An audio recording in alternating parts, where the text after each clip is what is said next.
Bonjour et bienvenue dans cette nouvelle vidéo. Les entrepreneurs compétentes font souvent cette erreur. Elles attendent d'être sous pression pour prendre une décision qu'elles auraient pu prendre plusieurs jours plus tôt. Et une fois l'urgence installée, elles peuvent avoir l'impression d'être plus efficaces, plus rapides, parfois même plus lucides. Sauf que cette pression peut modifier complètement la manière dont tu regardes la situation. Et quand la décision concerne ton prix, une cliente, un investissement, une offre ou ta stratégie, elle peut également avoir un coût très concret sur ton chiffre d'affaires. C'est exactement ce que l'on va regarder aujourd'hui. Si tu ne me connais pas encore, je suis Claudie Bilbao, je suis coach spécialisée dans la régulation du système nerveux, formée à la théorie polyvagale et énergéticienne. J'accompagne les femmes entrepreneurs à quitter le mode survie pour arrêter de saboter leurs propres résultats. Sur cette chaîne, je te parle du système nerveux et surtout de ce que son fonctionnement peut changer très concrètement dans ton quotidien d'entrepreneur, dans tes décisions et dans tes résultats. Alors, pense à t'abonner à la chaîne pour ne pas manquer les prochaines vidéos. Et si le sujet de celle-ci te parle, pense également à liker la vidéo. Ça aide YouTube à la proposer à d'autres femmes entrepreneurs concernées par ces problématiques. Peut-être que tu ne te reconnais même pas dans cette idée de prendre tes décisions sous pression. Parce que de ton point de vue, tu réfléchis, tu analyses, tu regardes les différentes possibilités. Tu essaies de prévoir les conséquences. Tu veux simplement prendre la bonne décision pour ton entreprise. Et bien sûr qu'il faut réfléchir avant certaines décisions. Mais j'aimerais que tu regardes autre chose. Ce qui se passe dans les jours ou les heures qui précèdent le moment où tu finis par trancher. Prenons un exemple très concret. Tu envisages d'augmenter tes tarifs. Ça fait peut-être déjà plusieurs semaines que tu y penses. Tu sais que les tarifs actuels commencent à poser problème. Peut-être que ton offre a évolué. Peut-être que la quantité de travail nécessaire n'est plus cohérente avec ce que tu factures. Peut-être que tu dois multiplier les clientes pour atteindre ton objectif de chiffre d'affaires et que ce rythme devient difficile à tenir. Donc, tu as déjà plusieurs informations qui te montrent qu'il faut au moins regarder sérieusement cette augmentation. Mais tu ne décides pas.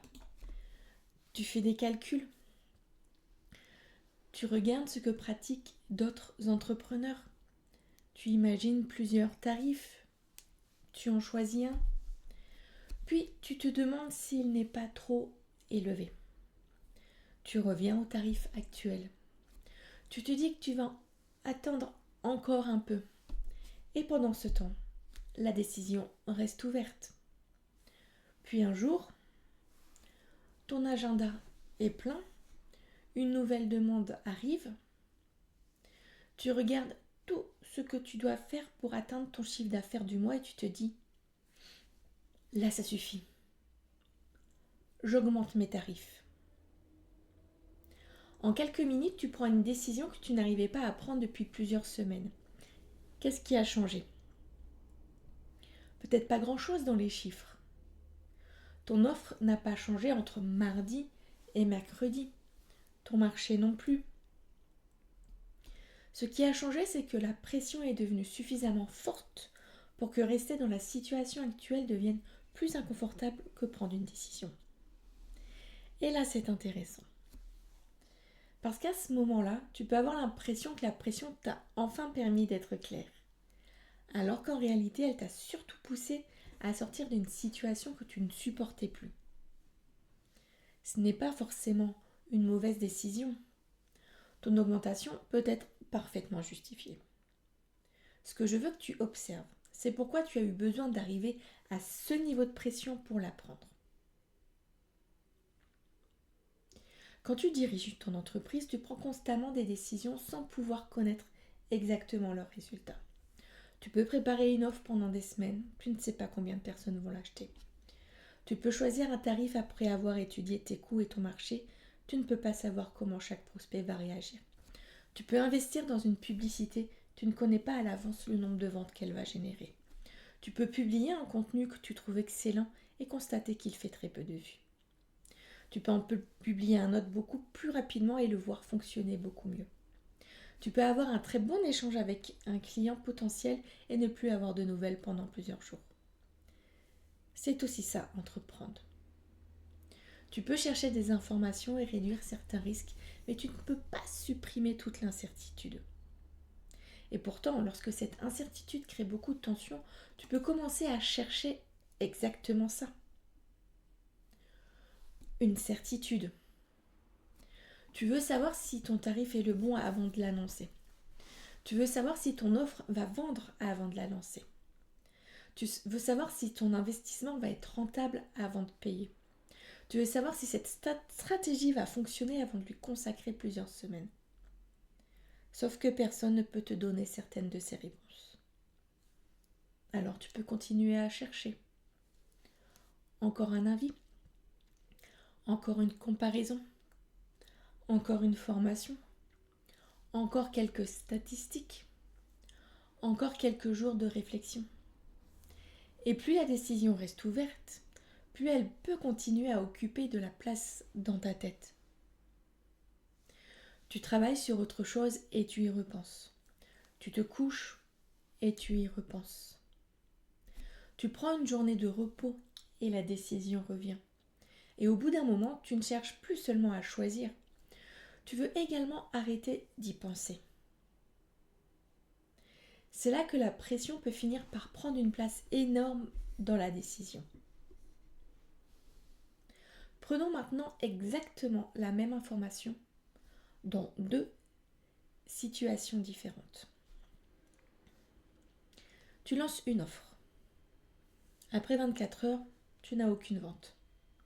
Première possibilité, tu es plutôt calme, tu avais prévu de regarder les résultats sur plusieurs jours, tu sais que 24 heures ne suffisent pas forcément pour tirer une conclusion. Tu regardes le zéro et tu te dis, pour l'instant aucune vente, je continue et je regarde ce qui se passe. Maintenant, deuxième situation. Même offre, même délai, même zéro vente.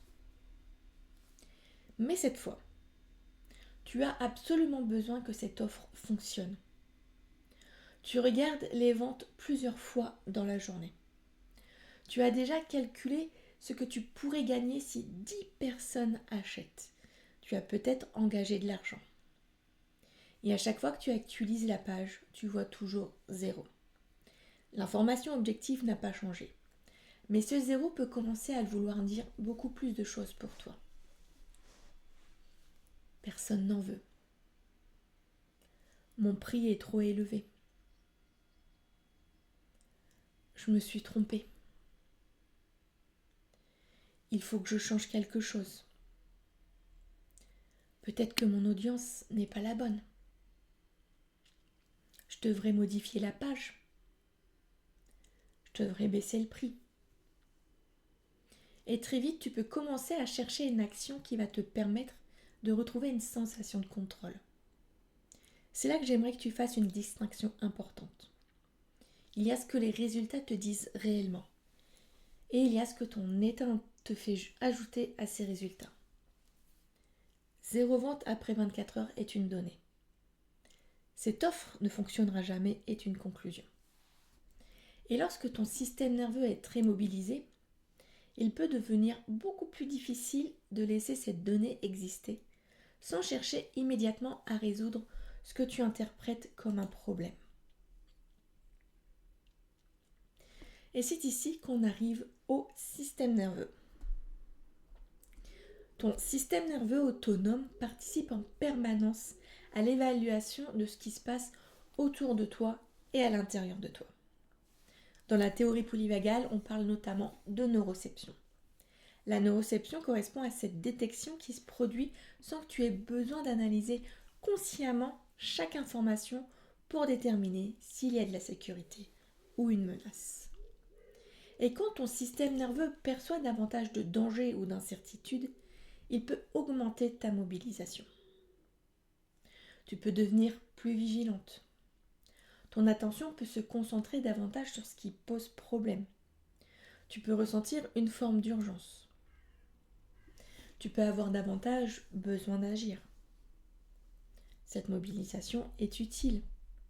Si tu as un problème qui nécessite réellement une réponse rapide, ton organisme doit pouvoir mobiliser de l'énergie. Mais dans une entreprise, énormément de situations peuvent créer de la tension sans nécessiter une réaction immédiate. Une cliente potentielle qui n'a pas répondu à ton devis depuis 2 jours, une journée sans vente, une publication qui fonctionne moins bien, un mois qui commence plus lentement que le précédent, un investissement dont tu attends les résultats, une décision que tu dois prendre pour les prochains mois. Il y a un enjeu. Mais il n'y a pas forcément une urgence. Et pourtant, ton corps peut se mobiliser suffisamment pour que tu ressentes cette situation comme quelque chose qu'il faut régler maintenant. C'est là que la frontière peut devenir difficile à voir. Est-ce que ton entreprise a réellement besoin que tu agisses maintenant ou est-ce que tu as besoin d'agir maintenant parce que ne pas savoir est devenu trop inconfortable? Imagine que tu envoies un devis lundi. La cliente potentielle semblait intéressée. L'échange s'est bien passé. Tu envoies le devis et tu attends. Mardi, pas de réponse. Tu continues ta journée. Mercredi, toujours rien. Et là, tu commences peut-être à y penser davantage. Est-ce qu'elle a trouvé ça trop cher? Est-ce que j'ai bien expliqué ce qu'elle allait avoir? J'aurais peut-être dû lui proposer autre chose. Peut-être que je devrais la relancer. À ce stade, qu'est-ce que tu sais réellement? Tu sais uniquement qu'elle n'a pas encore répondu. Tu ne sais pas pourquoi. Elle peut être occupée. Elle peut avoir besoin de réfléchir. Elle peut être en train de regarder ses finances. Elle peut attendre d'en parler avec quelqu'un. Elle peut simplement ne pas avoir eu le temps de revenir vers toi. Mais ton cerveau peut commencer à remplir le silence. Et plus l'enjeu financier est important, pour toi, plus ce silence peut devenir difficile à supporter. Alors tu peux avoir envie d'intervenir. Tu relances. Ça peut être parfaitement approprié si le délai que tu avais prévu est arrivé. Mais si tu relances uniquement parce que tu ne supportes plus d'attendre, ton message peut être différent.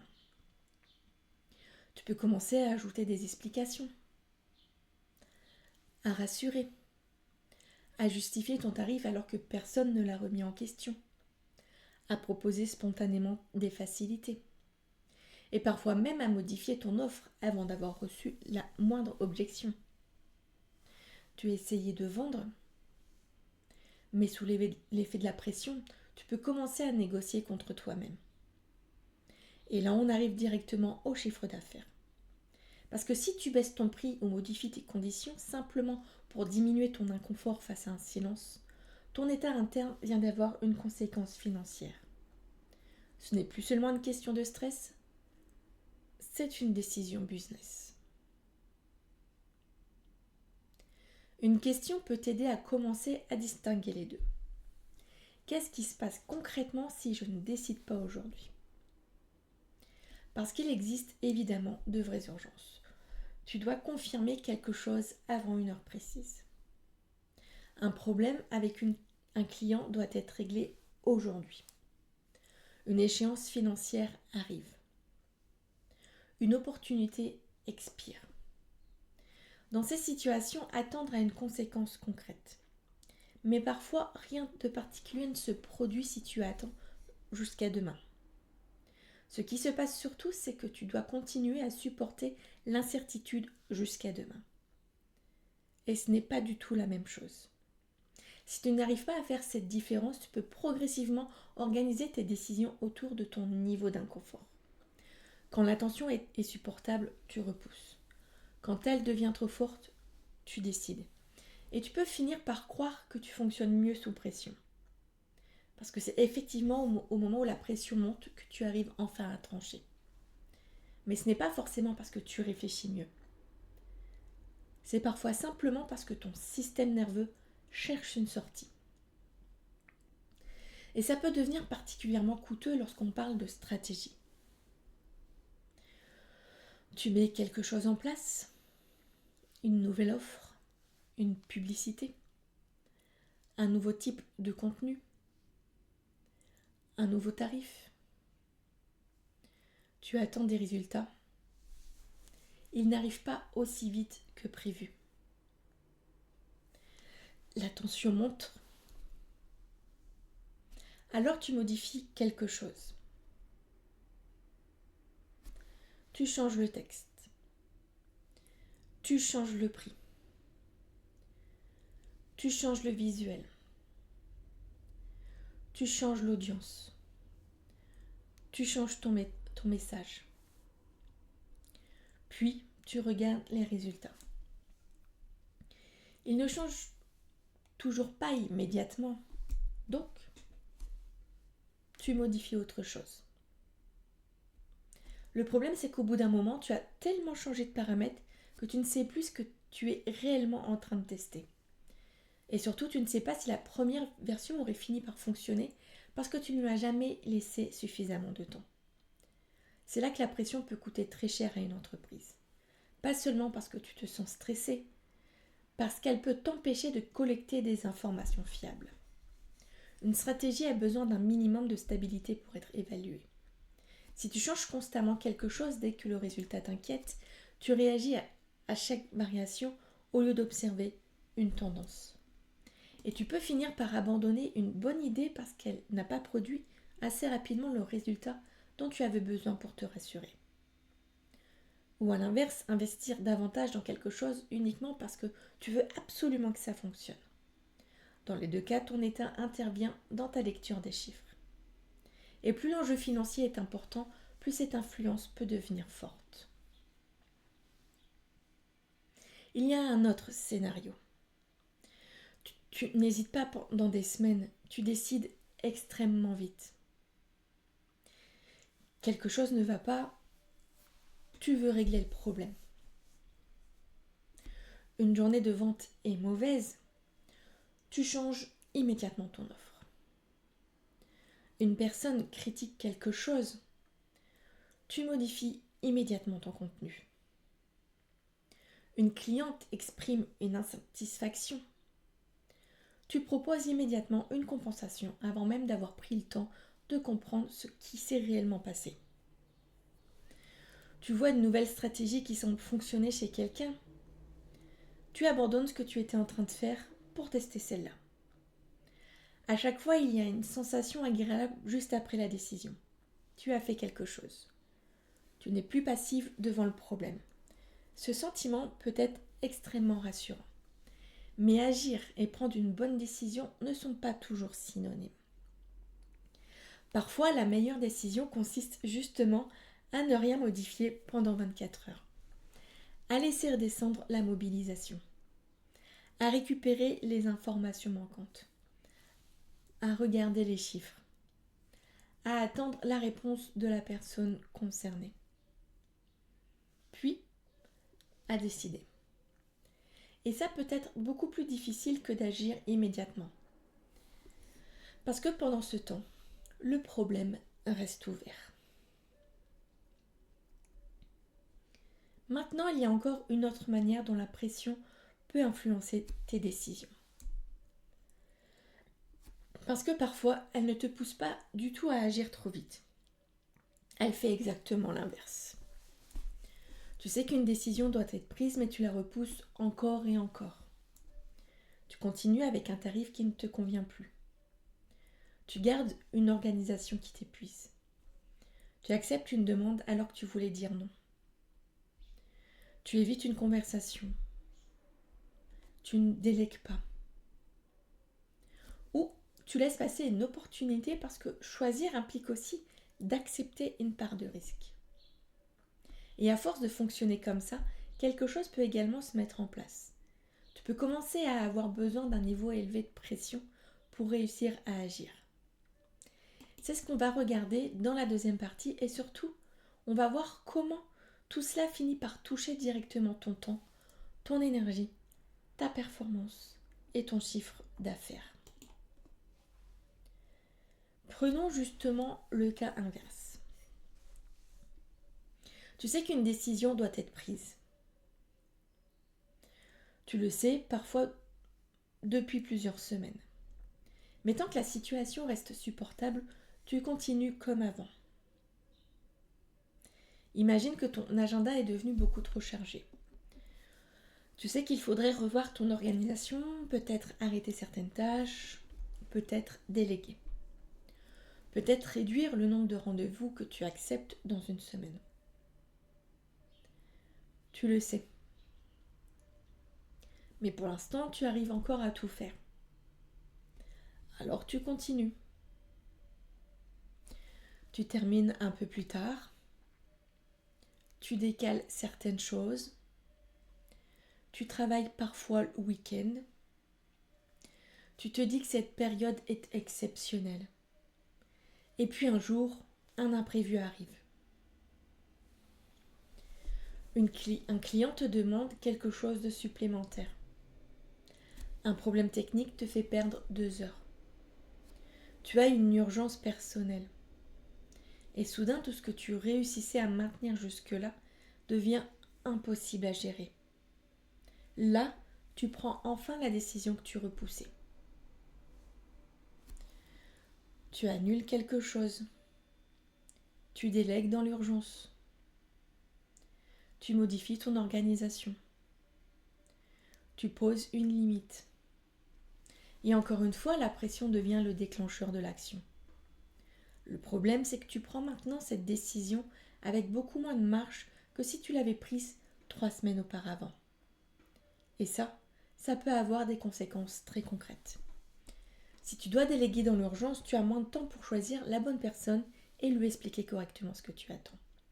Si tu dois réorganiser ton agenda parce que tu es arrivé à saturation, tu peux être obligé de déplacer des rendez-vous. Si tu attends d'être complètement débordé pour refuser une demande, ton refus peut sortir beaucoup plus sèchement que si tu avais posé la limite dès le départ. La décision était peut-être bonne, mais attendre que la pression devienne insupportable a rendu son exécution beaucoup plus compliquée. Et c'est aussi comme ça que tu peux finir par associer les grandes décisions de ton entreprise à des moments de crise. Si son fonctionnement se respecte souvent, il peut se passer quelque chose d'assez particulier. Tu peux commencer à penser que tu fonctionnes mieux sous pression. Et je comprends pourquoi. Tu as peut-être des preuves. Quand une échéance est encore loin, tu repousses. Quand elle approche, tu deviens extrêmement efficace. Quand une décision peut attendre, tu réfléchis longtemps. Quand tu dois absolument décider aujourd'hui, tu tranches. Quand ton chiffre d'affaires est correct, certaines actions commerciales passent après d'autres choses. Quand tu réalises qu'il te manque une certaine somme pour atteindre ton objectif du mois, tu te mobilises énormément. Donc tu peux regarder ton propre fonctionnement et conclure. Moi j'ai besoin d'un peu de pression pour être efficace. Mais regarde ce que cette efficacité te demande. Pendant plusieurs jours, le sujet reste dans un coin de ta tête. Tu y penses sans agir. La tension monte progressivement. Puis, lorsque l'échéance devient suffisamment proche ou que l'enjeu devient suffisamment important, tu mobilises énormément d'énergie d'un seul coup. Et tu fais en quelques heures ce que tu aurais pu faire dans de bien meilleures conditions plusieurs jours auparavant. Oui, tu as été efficace. Mais tu as eu besoin de créer ou d'attendre une situation suffisamment pressante pour accéder à cette efficacité. Et surtout, tu paies souvent quelque chose après. Tu es fatigué. Tu as besoin de récupérer. Tu as mis d'autres tâches de côté. Tu as peut-être travaillé beaucoup plus tard que prévu. Puis quelques jours après, un nouveau sujet prend la place du précédent. À force, tu peux construire une entreprise dans laquelle tu avances d'urgence en urgence. Même lorsqu'objectivement, toutes ces urgences n'existaient pas au départ. Maintenant, j'aimerais qu'on parle directement d'argent. Parce que certaines décisions prises sous pression ont un effet immédiat sur ton chiffre d'affaires. Imaginons que ton mois soit moins bon que prévu. Il te manque des ventes. Et plus la fin du mois approche, plus ce chiffre prend de la place. Tu peux évidemment décider de mettre en place des actions commerciales. C'est normal de piloter son entreprise. Mais il faut regarder comment tu le fais. Est-ce que tu regardes la situation et tu choisis une action cohérente avec ta stratégie? Ou est-ce que la peur de ne pas atteindre ton chiffre d'affaires te pousse à faire quelque chose que tu n'aurais pas choisi autrement? Par exemple, baisser un tarif, faire une remise que tu n'avais pas prévue, accepter une mission qui ne correspond pas vraiment à ce que tu veux faire, dire oui à une cliente alors que tu sais que les conditions ne te conviennent pas, ajouter des choses à une offre uniquement pour essayer de convaincre, prendre un projet à un prix trop bas parce que c'est toujours ça de prix. Sur le moment, chacune de ces décisions peut sembler sécurisante. Tu récupères de l'argent, tu remplis un trou dans ton agenda, tu obtiens une vente, mais il faut regarder la suite. Une mission mal payée occupe quand même du temps dans ton agenda. Pendant ce temps, tu n'es pas disponible pour une mission plus intéressante. Une cliente à laquelle tu as dit oui, alors que tu avais déjà identifié plusieurs signaux qui ne te convenaient pas, peut te demander énormément d'énergie. Une réduction accordée sous pression réduit directement ta marge.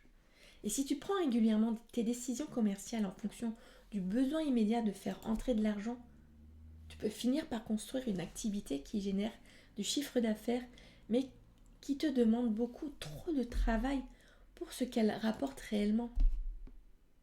C'est là que la pression peut produire un résultat assez trompeur. Tu as vendu, donc tu peux penser que la décision était bonne. Mais une vente n'est pas toujours une bonne décision business. Il faut également regarder le prix, le temps nécessaire, les conditions, la marge et ce que cette vente t'empêche éventuellement de faire à côté. Il y a aussi toutes les décisions qui ressemblent à de petits oui. Une cliente te demande un rendez-vous à un horaire qui ne t'arrange pas. Tu acceptes. Une personne te demande quelque chose qui n'était pas prévu dans la prestation. Tu le fais quand même. Une opportunité arrive alors que ton planning est déjà rempli. Tu la prends. Une cliente potentielle veut une adaptation particulière. Tu dis oui. Pris séparément, ça peut sembler anodin. Mais pourquoi as-tu dit oui?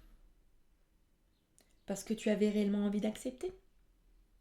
Parce que c'était pertinent pour ton entreprise? Ou parce que dire non créait davantage de tension? Parce que tu avais peur de perdre la vente? De décevoir? Que la personne parte ailleurs? Qu'elle pense que tu n'es pas suffisamment disponible? Et là, le système nerveux peut encore intervenir dans quelque chose que tu interprètes ensuite comme une décision commerciale. Dire oui fait immédiatement disparaître une partie de l'incertitude. La personne est contente. La vente peut être sécurisée. La conversation est terminée. Mais la conséquence de ce oui arrive plus tard.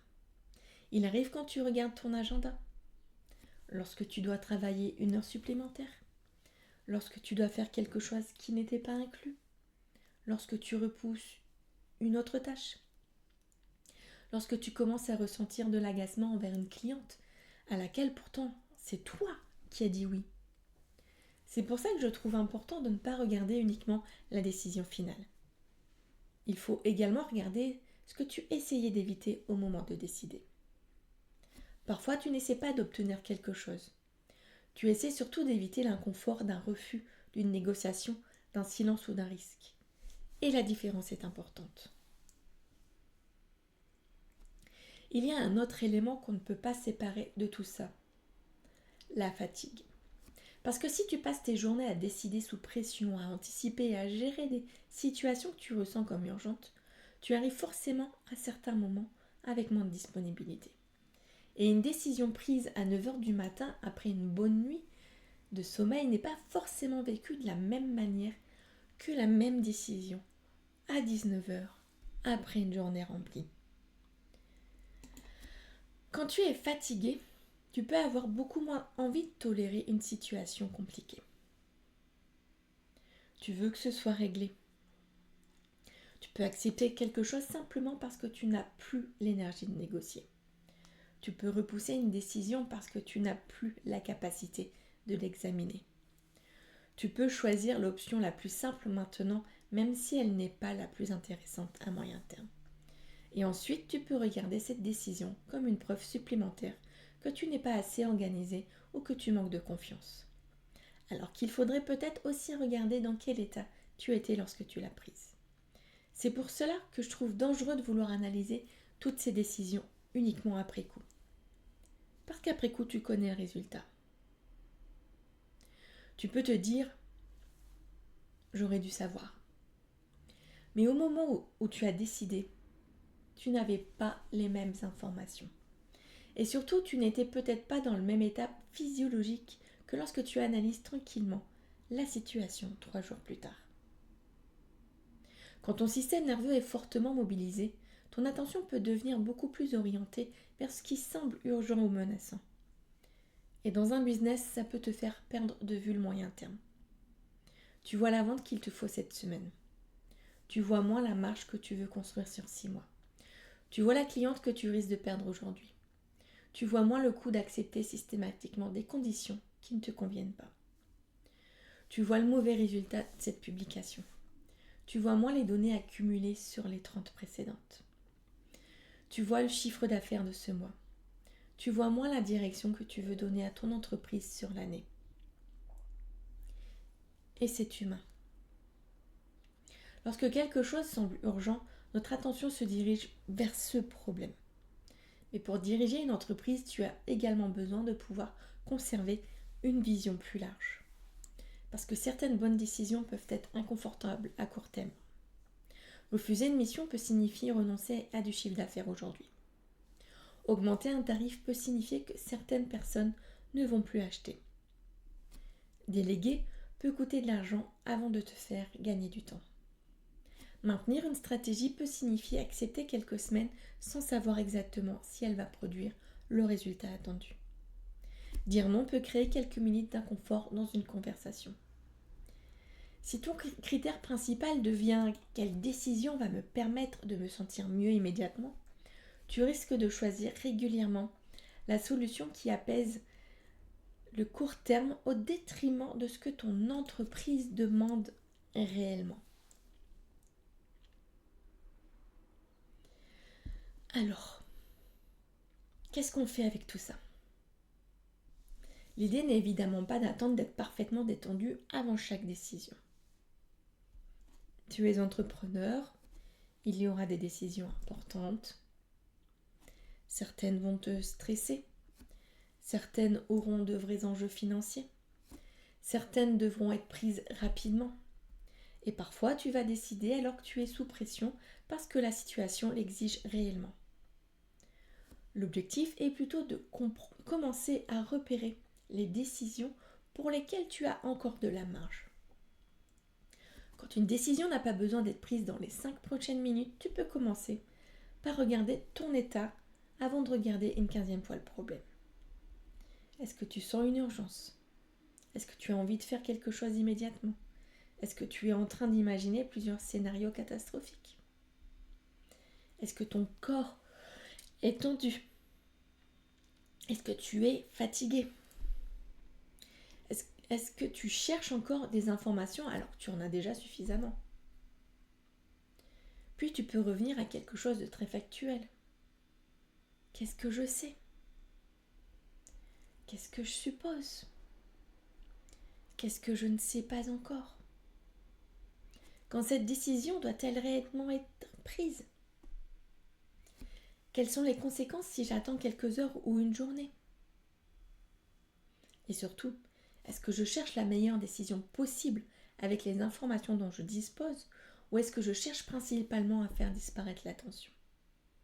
Tu ne vas pas forcément obtenir immédiatement une réponse parfaite.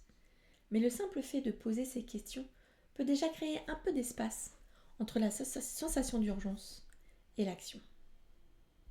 Reprenons le devis sans réponse. Tu constates que tu commences à t'inquiéter. Au lieu d'envoyer immédiatement un nouveau message, tu regardes les faits. Le devis a été envoyé mercredi. Nous sommes jeudi. Tu avais prévu une relance lundi. La personne ne t'a formulé aucune objection. Tu n'as donc aucune information nouvelle qui justifie de changer ton prix, ton offre ou ton délai de relance. Ce que tu as aujourd'hui, c'est une tension. Et cette tension est réelle. Tu ne dois pas faire comme si elle n'existait pas. Mais elle n'est pas obligatoirement une information commerciale. C'est cette différence que j'aimerais vraiment que tu retiennes. Ce que tu ressens est une information sur ton état. Ce n'est pas automatiquement une information sur ton business. Tu peux ressentir très fortement que quelque chose va mal alors que tu ne disposes encore aucun élément permettant de conclure que quelque chose va mal. Si tu arrives progressivement à faire cette distinction, tu peux éviter énormément de décisions prises uniquement pour retrouver rapidement du soulagement. Maintenant, remettons tout ensemble. Tu prends une décision sous pression. Parfois, tu agis trop vite. Tu modifies une stratégie avant d'avoir suffisamment de données. Tu changes ton prix. Tu relances trop tôt. Tu acceptes des conditions qui ne te conviennent pas. Dans d'autres situations, tu fais l'inverse. Tu repousses. Tu réfléchis encore. Tu attends que la situation devienne suffisamment inconfortable pour te forcer à agir. Dans les deux cas, le système nerveux peut participer à la décision. Et les conséquences ne restent pas dans ta tête. Elles arrivent dans ton entreprise. Elles peuvent apparaître dans ton chiffre d'affaires, dans ta marge, dans ton temps de travail, dans les clients que tu acceptes, dans les investissements que tu fais ou que tu repousses, dans la stabilité de ta stratégie, dans ta capacité à maintenir une direction suffisamment longtemps pour obtenir des données, et dans l'énergie qu'il te reste ensuite pour prendre la décision suivante. C'est pour cela que la régulation du système nerveux n'est pas, pour moi, quelque chose qu'on ajoute à côté du business pour être plus détendu. Quand tu diriges une entreprise, je n'arrive plus à parler, ton état influence aussi la manière dont tu interprètes une situation et la manière dont tu y réponds. Et cette réponse peut avoir un coût ou produire un résultat très concret. Cette semaine, je te propose quelque chose de très simple à faire. Choisis une décision qui occupe actuellement ton esprit. Pas forcément la plus importante de ton année. Une vraie décision que tu dois prendre dans ton activité. Et avant de chercher une nouvelle information ou de demander un nouvel avis, prends quelques minutes pour regarder ce qui se passe. Qu'est-ce que tu sais réellement ? Qu'est-ce que tu imagines ? Quelle est la vraie échéance ? Et qu'est-ce qui te met le plus sous pression dans cette décision ? Perdre de l'argent ? Décevoir quelqu'un ? Faire une erreur ?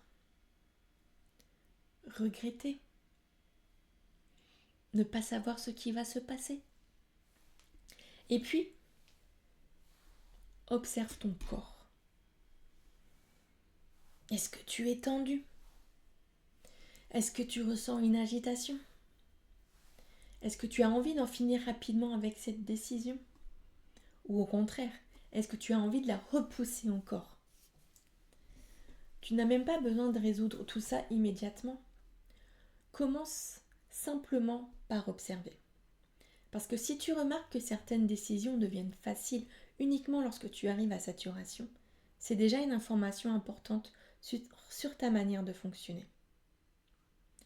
Ce que j'aimerais que tu retiennes aujourd'hui, c'est que prendre de bonnes décisions ne dépend pas uniquement de ta capacité à analyser des chiffres ou à connaître ton marché.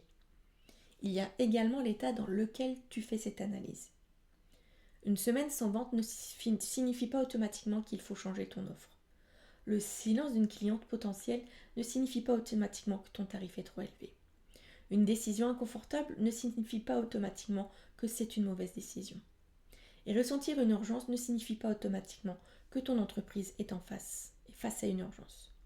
Plus tu apprends à reconnaître la manière dont ton système nerveux réagit à l'incertitude, plus tu peux commencer à distinguer ce qui vient réellement de ton business, de ce qui vient de ton besoin de retrouver rapidement de la sécurité. Et cette distinction peut changer énormément de choses dans ta manière de décider. Si tu te reconnais dans ce fonctionnement et que tu veux comprendre ce qui peut maintenir ton système nerveux en état d'alerte dans ton quotidien d'entrepreneur, j'ai créé le programme Comprendre enfin ce qui épuise réellement ton système nerveux d'entrepreneur. Il est à 27 €. Je t'y explique comment fonctionne ton système nerveux et ce qui peut le maintenir mobilisé, parfois sans même que tu réalises à quel point cela influence ta manière de travailler. Tu trouveras le lien directement dans la description de cette vidéo, sous cette vidéo. Et si cette vidéo t'a fait penser à une autre entrepreneur qui prend régulièrement ses décisions dans l'urgence, partage-la avec elle. Pense également à liker la vidéo si elle t'a été utile et à t'abonner à la chaîne pour ne pas manquer les prochaines vidéos autour du système nerveux et de l'entrepreneuriat. À très bientôt.